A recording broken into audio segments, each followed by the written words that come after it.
오늘은 속도 가속도 들어갈 거거든요. 그러니까 약간 뭐 과학 시간에 나올 법한 문제들이긴 한데 이걸 이제 미분 개념으로 보면은 이제 위치랑 속도랑 가속도가 이게 연관이 있거든요. 그거부터 오늘 한번 살펴볼 겁니다. 그래서 요거부터 좀 적고 갈게요. 위치라는 식과 속도, 그다음에 가속도 간의 관계를 한번 살펴볼게요. 자, 일단 미분의 개념은 어떤 순간 변화율이잖아요. 미분계수의 정확한 정의는 그 점에서의 순간 변화율 이렇게 보기로 하는 건데 위치라는 식이 있을 때 위치의 순간 변화다 그러면 선생님이 이렇게 한 곳에 있다가 이렇게 이동을 할 때의 위치가 변하죠. 근데 그 위치의 순간 변화율을 어떤 개념으로 볼 거냐? 그걸 속도로 보겠다 이거예요. 오케이? 어떤 물체가 움직여 위치가 변해. 근데 순간순간의 변화는 이제 속도라고 보는 거고요. 속도가 뭐 예를 들어서 뭐 정지해 있던 차가 속도 뭐 100km까지 달릴 때 속도가 막 증가하잖아. 그럼 이때 속도도 변하죠. 그럼 속도의 순간 변화는 뭘로 볼 거냐? 가속도라고 보는 거예요. 차에서 엑셀레이터를 밟을 때가 가속한다 그러잖아요. 그래서 가속도를 이렇게 가하면 속도가 와 증가하고 속도가 증가함에 따라서 거리가 이제 또 늘어나고 이렇게 되는 거죠. 그래서 얘네가 다 연관이 있는데 개념으로 따지자면 이제 미분 개념이 여기 들어갑니다. 그래서 위치식을 미분하면 속도식이 되고요. 속도식을 미분하면 가속도식이 돼요. 개념적으로는 위치의 순간 변화율, 그 변화율을 보는 건 속도고 속도의 변화율을 보는 건 가속도다 이렇게 보시면 되는 거죠. 오케이. 예를 들면 속도가 3으로 일정해. 그 얘기는 가속도가 있다는 얘기야 없다는 얘기야? 예, 가속도는 속도를 변화시키는 거 엑셀을 밟고 안 밟고 이런 느낌인데 3으로 유지시키려면 가속도 자체가 없어야 3으로 계속 가는 뭐 이런 느낌이거든요. 그래서 어쨌든 이런 개념이다라고 생각을 하시면 될 것 같습니다. 그래서 미분하면 속도, 미분하면 가속도 요것만 기억해 주시면 되고 미리 조금 스포를 하자면 요거의 반대는 적분입니다. 나중에 이제 적분을 곧 배울 텐데 가속도를 적분하면 속도, 속도를 적분하면 위치, 그러니까 나중에 나온 건 거리, 이동한 거리 이렇게 나오게 될 거예요.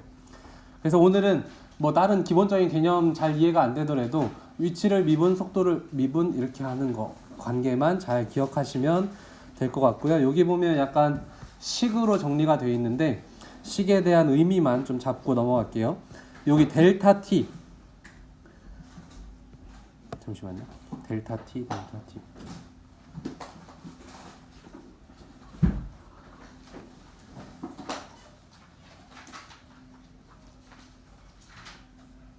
네, 델타 t는 뭐라고 보냐면 델타가 변화량이라고 초반에 우리 미분 배울 때 했지만 시간의 변화량으로 보시면 돼요. 시간의 변화량이라고 보시면 되고 여기는 위치 변화량 양으로 보시면 돼요. 위치 변화량은 한마디로 거리라고 볼 수 있는데 그럼 시간분의 거리가 되는 거니까 당연히 이 식은 속도식이 되겠죠. 그래서 델타 t 시간의 변화를 어떻게 거의 없게 그러니까 한순간에 속도를 보겠다. 한순간에 위치 변화량을 보겠다. 그게 바로 속도다 라고 생각하면 되고 이 의미는 dx dt라고 읽고요. x를 뭐에 관해? t에 관해 미분해라 이런 얘기입니다. 처음 봤던 건 아니고 dy dx라는 개념도 우리 초반에 배웠잖아요. 근데 우리 항상 하고 있던 게 뭐였냐면 뭐 y는 x 세제곱 플러스 2x 제곱 뭐 이런 거 있으면 y 프라임 이거 자체가 dy dx고 그냥 x에 대해 미분해라 그럼 3x 제곱 플러스 4x 이렇게 했던 것처럼 별 얘기는 아니다. 아시겠죠? 그래서 여기 보시면 이제 속도를 미분하고 있는 속도의 변화량을 본다 이거죠. 걔는 속도를 미분하면 가속도가 나온다. 그 얘기를 저 식으로 써놓은 거예요. 크게 신경 안 쓰셔도 되고요. 넘어갑시다. 다음 페이지 보시면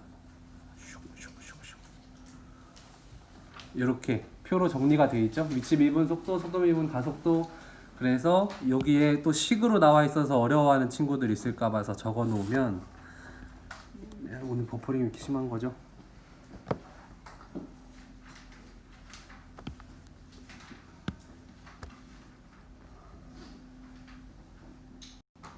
적어 놓으면 꺼졌어? 아이씨. 그래서 여기 말은 뭐냐면 위치를 미분하면 뭐가 된다? 속도가 된다 라는 얘기고, 요 식의 의미는 속도를 미분하면 가속도가 된다, 그 얘기를 뭐 혹시 적어 놓으면 나중에 까먹진 않을 테니까 요거 좀 정리해 주시고요. 자, 그 다음 나오는 내용은 뭐냐면 여기 밑에다가 좀 적어 주세요. 속도와 속력의 차이가 있어요. 속도와 속력의 차이는 뭐냐면, 속도는 방향이 추가된 거예요. 방향이 있는 거고, 속력은 방향은 고려하지 않아. 절대값 같은 의미입니다.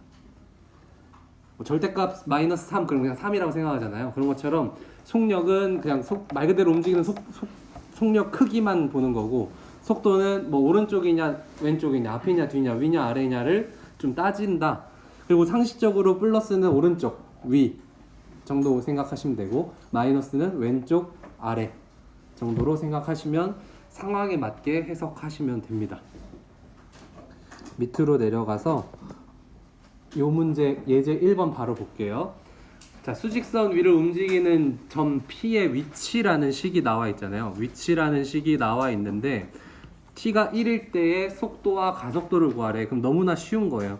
속도 t는요 어떻게 구하냐면 쟤를 x를 미분하면 된다 그랬죠. 그래서 6t-12가 돼서 v1 1 맞니? 네. 그러면 마이너스 6이 속도가 되고요. 가속도는요 누굴 미분? 속도를 미분. 그러면 6 해서 a에 1을 넣으면 어차피 얘는 상수함수니까 뭘 넣어도 6이 나오겠죠. 그래서 속도는 마이너스 6, 가속도는 6. 뭔가 내가 푼 느낌 맞죠? 답은? 아까 지금 요번이 세 번째 반인데 왜 어색하지? 저 답이?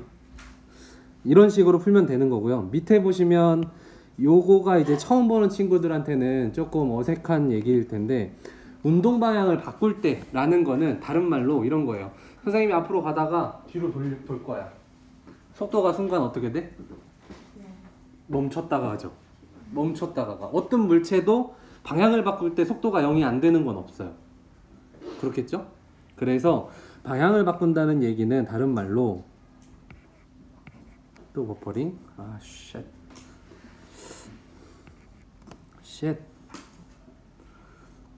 네, 다른 말로 속도가 0이 된다. 이게 굉장히 중요한 포인트입니다. 위치, 그러니까 방향을 바꿔 그러면 잠깐 속도가 멈췄다가 바뀌어요. 아주 순간적으로. 그래서 속도가 0인 점을 찾으려면요 6t-12가 0. 그래서 6t는 12, t는 얼마? 2일 때 속도가 운동의 방향을 바꾸게 되는 겁니다. 어렵진 않죠? 그래서 바로 밑에 있는 문제 여러분들 스스로 해결해 보시죠.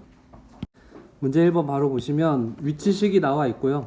위치식이 있으니까 속도 가속도 구하는 건, 속도는 vt니까 쟤를 미분하면 되죠. t제곱 마이너스 4. 얘가 속도식이에요. 그럼 가속도식은 속도를 미분하면 2t가 되잖아요. 그럼 여기에다 t가 3일 때 물어보니까 v3은 5고요.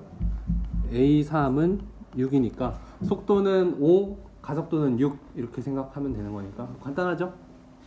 그 다음에 점 P가 운동 방향을 바꿀 때, 운동 방향을 바꾼다는 얘기는 뭐가 0? 속도가 0이 되는 곳 이렇게 되는 거니까 t제곱 마이너스 4는 0이니까 인수분해하고 어쩌고 하면 플러스 마이너스 2잖아요. 근데 속도가 시간이 마이너스라는 건 거꾸로 흐른다는 거니까 말이 안 되는 거고, 그래서 시간은 2다 라고 생각하시면 되겠습니다. 할만하시죠? 자, 예제 2번 보면 이렇게 속도 가속도 문제가 응용이 실생활로 많이 되는데 과학 문제 보다시피 보시면 돼요. 일단 문제를 잘 읽어야 돼요. 이렇게 문제가 길면 수평인 지면으로부터 25m 높이에서, 그러니까 그림으로 표현하자면 지면이 있고 어떤 뭐 건물이라고 칠까요? 여기가 25m 되는 곳에서 어떤 물체를 던져. 그럼 얘가 중력에 의해서 삐용해서 떨어질 거 아니야. 그죠? 그러면 최고점이 있을 거고 뭐 바닥까지 떨어지는 경우도 있을 거고. 네, 그렇습니다. 그런데 t초 후의 높이가 이렇대요. 저렇대. 그런 다음에 밑에 1번 보시면 최고 높이에 도달할 때까지 걸린 시간과 그때의 높이를 구하래. 자, 이것도 잘 생각해 보시면 어떤 물체를 위로 던져요. 얘를 뭐 위로 이렇게 촥 던져. 그럼 운동 방향이 위로 갔다가 아래로 바뀌는 거죠. 그럼 제일 위에서 멈췄다가 떨어지겠죠. 그러니까 얘도 마찬가지. 최고 높이에 도달한다. 그 얘기는 속도가 뭐가 된다? 0이 된다. 그렇게 해석을 하시면 됩니다. 그래서 일단 속도식을 구해야겠죠. 속도식은 그냥 위치식을 미분하면 되니까요. 버퍼링.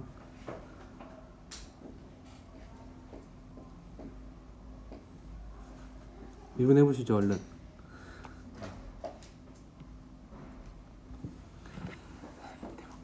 속도식은 위치식을 미분하세요. 미분하면 20 10t죠. 그럼 얘가 0 되는 시간. 그럼 t가 얼마?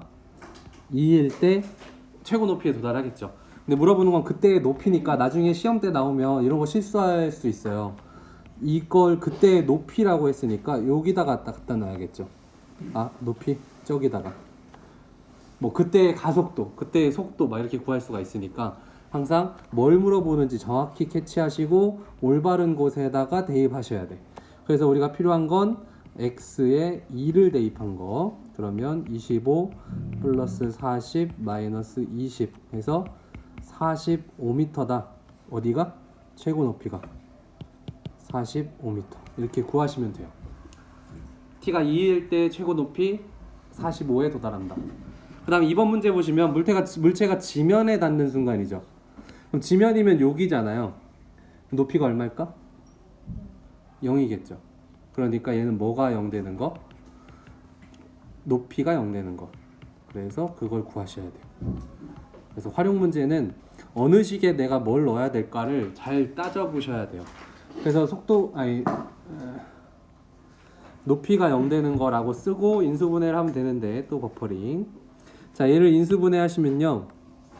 일단 마이너스 5로 나눌게요. t제곱 마이너스 4t 마이너스 5는 0. t 마이너스 5 t 플러스 1은 0. 음수일 수 없으니까 t는 5겠죠? 그때 이거일 때 뭘 구하래? 속도를 구하래. 그래서 v5를 구하시면 되겠죠?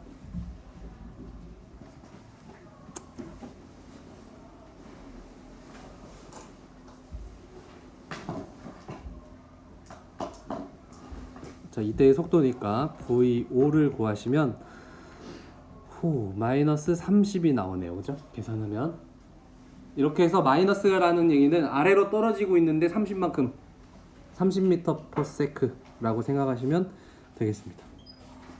자, 이 문제 시작을 어려워하는 친구들을 위해서 힌트를 먼저 살짝 드려볼게요. 혹시 참고하셔서 풀 사람은 보세요. 여기서는 그 도형의 성질이 좀 들어가는데 쟤를 잘 보면 직각삼각형 두 개가 있는 상태잖아요.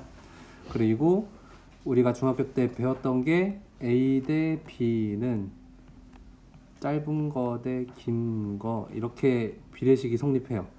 그래서 A 대 B는 이제 긴 거 대 짧은 거라고 잡았으니까 D 대 C라는 비례식이 성립합니다. 그러면 그걸 이용해서 한번 고민을 조금 더 해보시죠. 풀어볼게요. 여기를 보시면 지금 3.4랑 1.7인데 비율로 따지자면 1대 2인 거죠. 그리고 그래서 얘 이쪽에 있는 애도 1대 2가 돼야 되는데 일단 이거 지우고 여기를 문제에 맞춰서 x라고 놓을게요. 그런 다음에 문제 보시면 가로등 밑에서 출발을 하는데 1.5m/s로 간대. 그럼 1초에 1.5m씩 걷는다는 거잖아. 그럼 1초일 때 1.5, 2초일 때 3, 3초일 때 4.5 이렇게 가려면 여기 거리가 점점점 길어지는 중인 거죠. 그럼 여기가 뭐여야 되냐면 1.5t여야 되겠죠. 그래야 1초일 때 1.5, 2초일 때 3m 이렇게 가는 거니까. 자, 그러면 거리가 이제 완성이 됐으니까 짧은 거 대 긴 걸로 갈게요. 1대 2는 짧은 거 대 긴 거니까 x 대 x 플러스 1.5 t가 성립합니다. 물론 여기서 문제에서는 1.5t를 여러분들이 직접 생각해야 되는 거랑 저 비례식을 떠올려야 되는 것 때문에 난이도가 조금 있는 문제예요. 하지만 뭐 이 문제를 한번 풀어놓고 잘 기억을 해놓는다면 비슷한 유형은 할 수 있을 거라고 생각이 되고, 비례식은 내항 곱하기 외항이 같죠? 버퍼링. 아 정말 흐름을 뚝뚝 끊네 이놈의 자식이. 이런 거 녹음 안 되겠지? 내항 곱하기 외항이 같습니다. 그래서 2x는 x 플러스 1.5t, 그래서 x는 1.5t가 돼요. 1.5t. 근데 문제에서 뭐라고 했냐면 ft를 뭐라고 했어? 가로등 밑에부터 그림자 끝까지. 그러니까 이 전체 길이를 ft라고 했단 말이죠. 전체 길이는 몇 t? 3t가 된다는 얘기입니다. 그리고 그건 그림자 끝이 점점 이동 중이잖아요. 내가 걸을수록 그림자 머리 끝이 이동하고 있으니까 속도가 있겠죠. 그럼 걔의 속도는 미분하면 3이 된다. 이렇게 가는 거예요. 그래서 그림자 끝이 움직이는 속도는 3이 되고요. ft는 3t라고 구할 수 있는 거다라는 겁니다. 아시겠죠? 네. 자, 이 문제도 마찬가지 난이도가 조금 있는 문제고요. 생각을 좀 여러 가지로 하셔야 되고, 활용 문제일수록 약간 유치하지만 그림이 좀 있으면 좋아요. 그래서 자동차를 이렇게 너무 옛날 자동차인가? 이쪽으로 가고 있습니다. 여기까지 가서 서야 돼. 끼익 해서 여기 서겠죠. 지금 상황이 그렇잖아요. 브레이크를 밟은 후 제동거리가 찍 가잖아. 그리고 멈추죠. 두 가지를 생각하셔야 돼요. 첫 번째는 멈춘다라는 개념. 멈춘다. 그럼 뭐가 어떻게 되겠다? 네, 그렇죠. 속도가 0이 되겠다. 그 다음은 여기부터 여기까지의 이동 거리가 있겠죠. 이동 거리 식이 20t-ct 제곱이라는 게 있겠죠. 근데 얘가 정지선을 넘지 않고 100m 앞에 있는 정지선을 넘지 않고 멈추려면 이동 거리가 어때야 돼요? 100보다 작거나 같아도 돼요. 넘지 않는다는 개념이 이건 좀 너무 디테일해서 당연히 처음엔 헷갈릴 수도 있는데, 넘지 않는다. 명확하게 따지면 밟아도 된다. 넘어가지만 않으면 돼. 뭐 배구 규칙이나 이런 것도 마찬가지죠. 선을 넘지 않으면 인이다. 막 약간 이렇게 규칙이 있는 것처럼 넘지 않는다 그러면 밟아도 돼.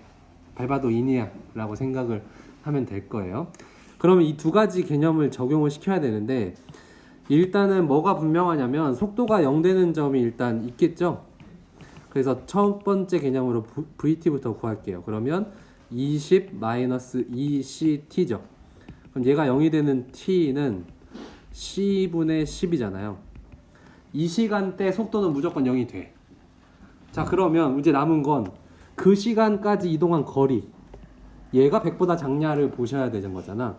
그럼 저 시간을 거리식에다 넣어야겠죠. 그래서 x의 c분의 10을 구하셔야 돼. 이걸 숫자로 얘기해 드릴게요. 만약에 10초 동안 이동한다 쳐. 10초 이동하면 속도가 0이래. 그러면 10초만큼의 이동한 거리가 있을 거 아니야. 그걸 구해. 근데 걔가 100보다 작거나 같아. 이런 식을 만들면 되는 거죠. 이해되시죠? 그래서 c분의 10을 저기다 넣으면 c분의 200 마이너스 c는 하나 약분돼서 c분의 100, 얘가 100보다 작거나 같아. 그럼 100씩 없애고 c를 양변에 곱하면 2 빼기 1, 2 빼기 1은 c보다 작거나 같아. 즉 c는 1보다 크거나 같아. 그럼 저렇게 되면 된다는 거죠. 오케이? 그래서 이게 뭔 말이냐면 c가 1보다만 크면 저 정지선을 넘지 않는다는 거잖아. 그럼 제동거리는 못해도 이제 10초 동안 여유가 좀 있는 거죠. 브레이크 밟고 10초만큼만 가도 100은 안 넘어. 그러니까 속도가 엄청 빠르겠죠. 브레이크 밟았는데 10초를 더 간다는 건 엄청 빠른 거잖아. 그러니까 그 정도의 여유거리는 좀 있는 상태고, 넘지 않으려면 뭐 그런 생각을 할 수 있다는 겁니다. 아시겠죠? 여기까지 응용도 풀어볼 수 있으면 좋을 겁니다. 다음 시간에 중단원 대단원 풀이할 거니까 미리 좀 풀어오시면 좋을 것 같아요. 여기까지 할게요.